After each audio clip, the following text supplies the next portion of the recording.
Bom, Fernando, para começar, eu queria que você fizesse um resumozinho do seu currículo. Afinal, quem é Fernando Pimenta? Sei. Oh, meu Deus. Como é que você começou? Vamos lá, desde o comecinho. Como é que o cinema, como é que o cartaz entrou na tua vida? Você fez faculdade de artes plásticas, aí veio essa história do cartaz. Como é que foi esse processo? Eu desenho desde pequeno, né? Todo mundo começa a desenhar com 4 anos, 3 anos e tal. Eu comecei a desenhar também assim.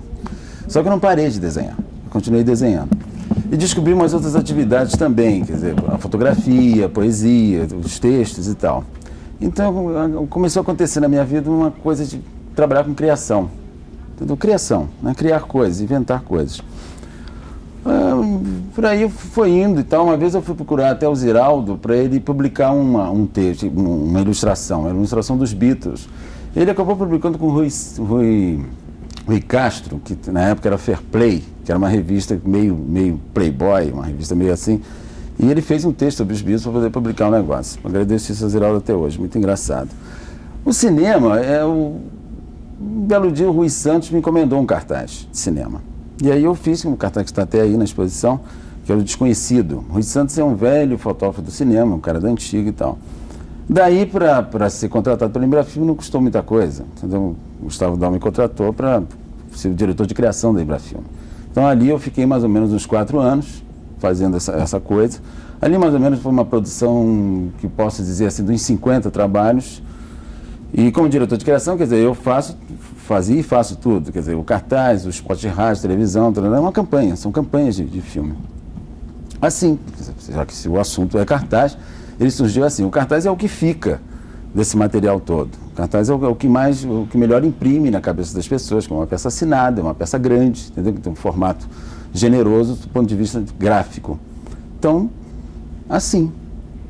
Nessa época que você foi convidado para fazer esse primeiro cartaz, era uma coisa nova no Brasil, quer dizer, contratavam artista gráfico para fazer cartaz, já era bem aceito aqui no Brasil? Como é que funcionava? Olha, sempre contrataram artistas para fazer cartazes, né? Existem artistas que fazem cartazes. Tinha o Benício fazia cartazes, o Rogério fez cartaz de cinema novo, e vários outros artistas faziam cartazes. Os cartazes tinham que ser feitos, os filmes eram feitos, os cartazes tinham que ser feitos, não tinha como. A graça da coisa toda, que tirar aqui uma modéstia aqui do bolso, entendeu?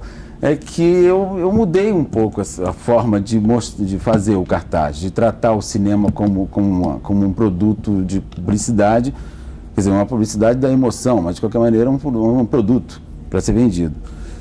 Não é um produto de publicidade, tratar a publicidade, não, depois você corta isso e edita isso direitinho. Mas então, de uma certa maneira, eu mudei um pouco a forma de fazer de dar essa cara para o cartaz de cinema. Ele tinha uma influência americana muito forte. O Rogério não sofria muito isso, mas vários outros artistas tinham essa tendência, talvez fossem só os produtores, os diretores que tentassem levar a coisa para esse lado, porque a nossa referência era o cinema americano, entendeu? Não tenho nada contra os cartazes de cinema americano, acho belíssimos para o target deles lá, para o público deles, para a coisa deles. Nós precisamos de um outro tipo de tratamento. E precisamos no cartaz de uma informação mais direta, entendeu? Porque as pessoas não têm muito, quer dizer, não tem nada para você vender assim do cinema que atrai tanto quanto Schwarzenegger. Então você precisa de um título, um logotipo no caso, e uma imagem só, entendeu? Você não pode encher o cartaz de gracinhas, entendeu? Porque não tem o nome do Stallone em cima. Talvez seja isso, não sei se é isso. Mas, de qualquer maneira, é essa linha de comportamento que eu peguei e eu acredito nela. Se eu tiver que dar aula ou falar para um jovem, uma coisa assim, a propósito de como tratar o assunto cartaz de cinema, que é um pouco diferente da capa do livro, o cartaz de cinema você tem uma leitura de 2 segundos, 3 segundos, que você passa de carro, passa na rua e tal. Ele atrai basicamente esse público que tem esse tipo de informação e o público também está passeando pela Cinelândia e não sabe bem o filme que vai ver. Então ele dá uma olhada ali na porta de cinema e tal, olha as portas de cinema assim, as fotos e tal, e olha o cartaz. É isso que vai levar ele lá para dentro muitas vezes. Ele tem essa função. É uma mídia de cinema, uma mídia de parede, uma mídia urbana, né? Como um outdoor, só que menor e colocado em lugares específicos. De uma certa forma é uma responsabilidade muito grande, porque é o primeiro contato do público com o filme, quer dizer, você está aí levando o trabalho de um monte de gente. Isso, é. Né? Você tem que conseguir sintetizar quer dizer, do ponto de vista emocional, onde é que está o coração do que está ali dentro, daquele produto. E é um produto sempre ligado ao coração, sempre à alma, sempre a você... Qual é a frase? Eu tinha uma frase pronta para isso. É uma peça de publicidade em que o produto é a emoção, isso é. Entendeu? Você tem que pegar esse... Eu esqueci. Pronto, aí você corta. Bom, vamos lá, horrível. Você já fez 108 cartazes, parece que você... É claro que a gente tem sempre um que a gente gosta mais e tal, e você aponta Tieta, muito prazer, Roca Estrela, Quixote, eu sei que vou te amar como um dos seus prediletos. Queria que você falasse um pouquinho desses prediletos. Por que eles te atraem tanto? Por quê? O que eles têm de especial? O cartaz de cinema ficou uma coisa... É complicado o trabalho de criação, quer dizer, se você tem a sua atitude como criador, que você se imbui de um espírito, de uma trampa, de uma forma de se comportar, você começa a ser um observador dos ângulos, dos aspectos visuais e auditivos, das gags de texto, de qualquer elemento no mundo que fica na tua frente. E se você vai criando esse hábito todo mundo devia ter, isso não devia ser só permitido a quem lida com arte ou com criação, entendeu? Todo mundo deve ter essa atitude na vida, porque a vida fica melhor. A nossa diferença para o cachorro deve ser essa, nem tenho certeza se é, entendeu? Então, agora, o que você tem que tomar cuidado é para você não exasperar essa coisa, quando você vai fazer um trabalho que ele está representando, está tentando comunicar ao público do que acontece lá dentro, quer dizer, do produto, no caso o produto é uma emoção qualquer, que é um pedaço da emoção do mundo em 1h e 20 minutos, transformar aquilo numa obra de arte, nada disso.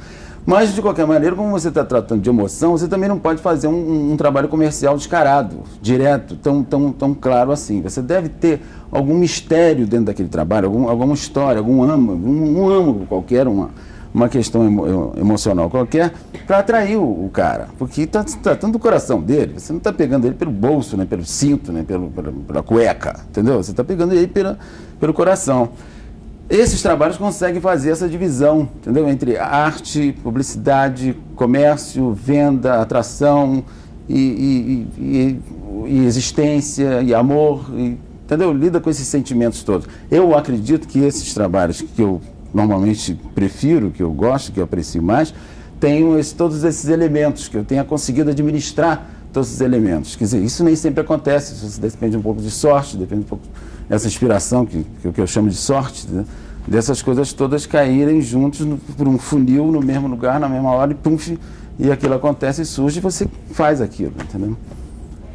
Os cartazes devem ter historinhas, né? Você lembra, assim, de alguma historinha do processo de criação de 1, ou 2, ou 3 cartazes, enfim, quantas histórias você quiser contar pra gente, pra ilustrar?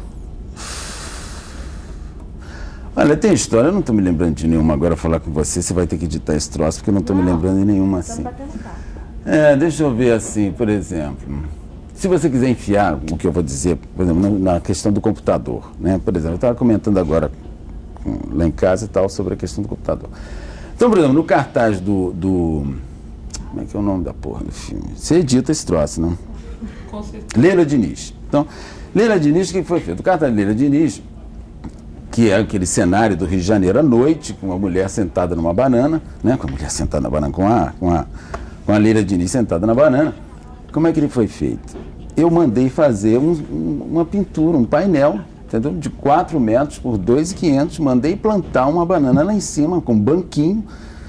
A Luíse Cardoso fazia a Leila Diniz, se vestiu da Leila Diniz, de Carmen Miranda, que era uma característica da Leila Diniz, subiu os 4 metros, se plantou lá em cima, quase caiu, entendeu?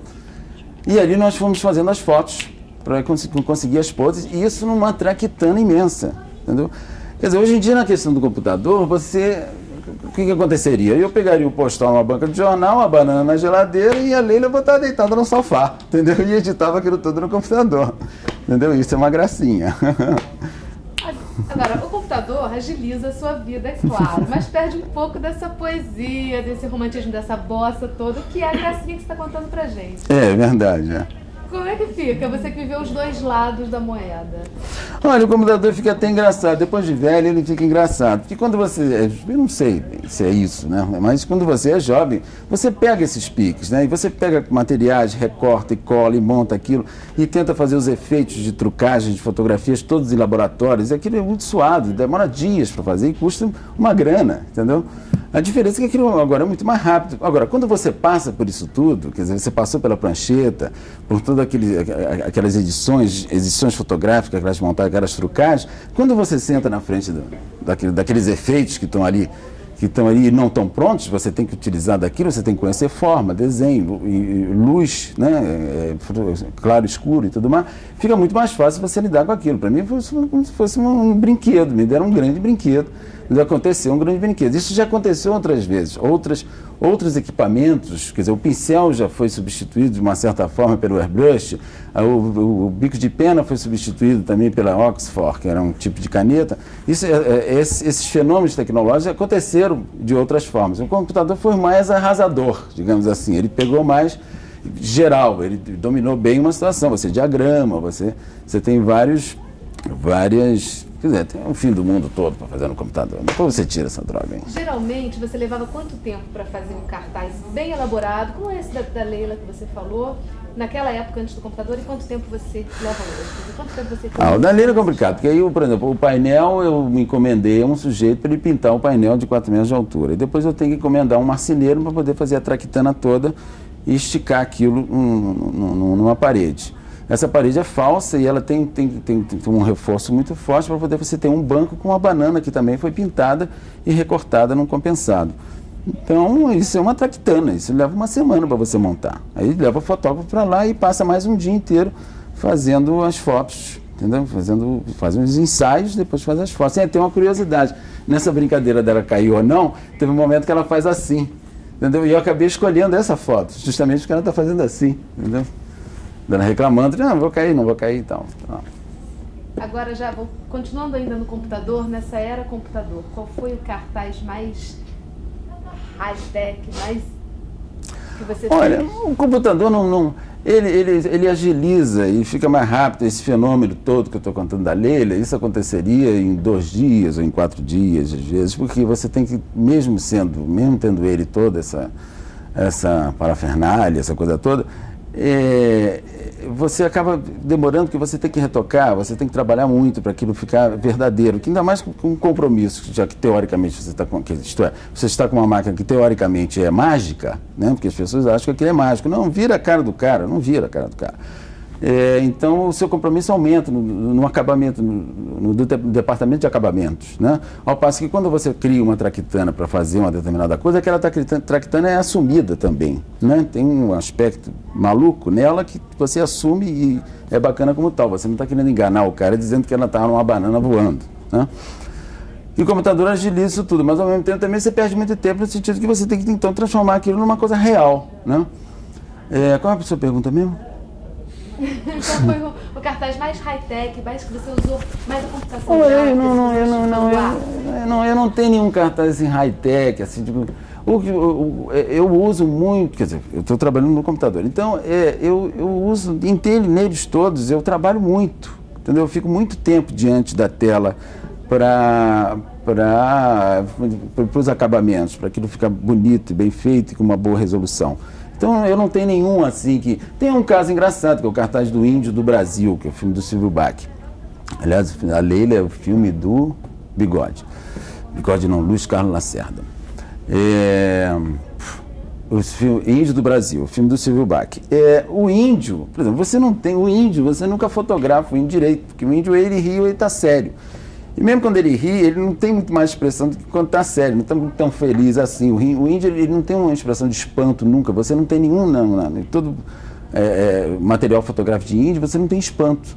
O cartaz do Silvio precisava de um espanto, porque ele contra a câmera. Ele está diante de uma câmera, é um conflito de culturas e tal. Aí eu tive que fazer o índio todo, entendeu? Eu tive que pegar um corpo de um índio, pegar a perna de outro índio. E não tinha uma mão porque eu precisava da expressão do espanto, a mão peguei do meu filho, entendeu? Peguei uma câmera digital, pum, fotografei a mão do filho, porque ele estava já meio crescidinho, era meio gordinho, parecia uma mão rude. Então eu montei o índio todo, entendeu? E tive que deformar o rosto dele.